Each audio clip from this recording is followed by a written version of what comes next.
السلام عليكم، شلونكم؟ شخباركم؟ إن شاء الله بخير وصحة وعافية يا رب.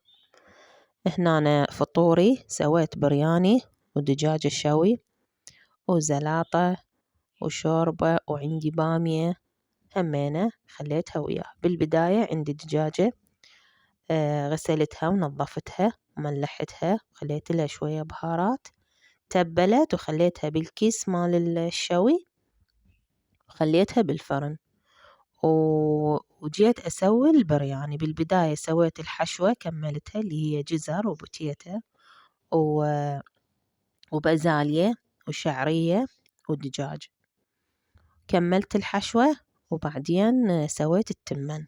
ورا ما استوى التمن كامل خلطت الحشوة وياه. وهذا فطورنا صار جاهز. وصبيت وسويت شوربة مال شعرية يعني يحبوها احنا. وهنا هم شوربة مع العدس هم موجودة بالسفرة، وزلاطة ولبن وعصير وحلاوة.